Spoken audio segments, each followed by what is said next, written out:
Bonjour à tous. Alors aujourd'hui je réponds à la question de Laurette, question très intéressante. Faut-il courir à jeun? Alors il y a déjà eu beaucoup d'articles sur le sujet, beaucoup de vidéos. Moi je vais vous donner juste mon avis et vous allez vous faire votre propre avis. Alors quand on parle de footing à jeun déjà, il faut comprendre que si on court très tôt le matin et qu'on a mangé très tard le soir, on n'a pas forcément utilisé toutes les réserves du repas de la veille.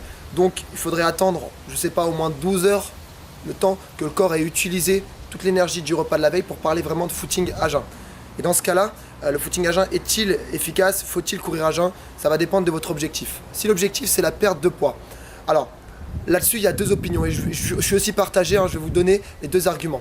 Si on court à jeun, on n'a pas besoin de vider les stocks de sucre de l'organisme, on va directement taper dans les graisses pour métaboliser les graisses, c'est ce qu'on appelle la lipolyse, on va transformer les graisses en glucose pour que les muscles puissent utiliser le glucose pour continuer l'effort.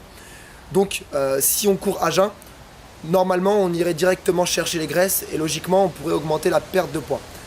Le problème c'est que lorsqu'on court à jeun, on a moins d'énergie. Donc votre effort sera moins intensif et vous allez moins brûler de calories, vous allez moins vous donner, vous allez courir moins vite, vous allez courir peut-être moins longtemps et automatiquement la dépense énergétique liée à l'effort sera plus faible lors d'un footing à jeun que lors d'un footing en ayant mangé avant. En plus de ça, lors d'un footing en ayant mangé, vous aurez plus d'énergie, donc vous allez pouvoir augmenter le métabolisme et vous allez pouvoir accélérer, augmenter la dépense énergétique post-effort, c'est-à-dire le nombre de calories, le nombre d'énergie, le nombre de graisses que vous allez brûler après l'effort, parce que votre effort aura été un peu plus intense et que le corps aura besoin de récupérer de cet effort. Et pour récupérer de cet effort, il utilisera des calories qui, si le corps n'a pas assez de glucose, ira chercher dans les matières grasses. Donc c'est un petit peu partagé à ce niveau-là pour la perte de poids. Je sais pas, à toi de te faire ton expérience. Ensuite, pour la performance, il y a deux facteurs.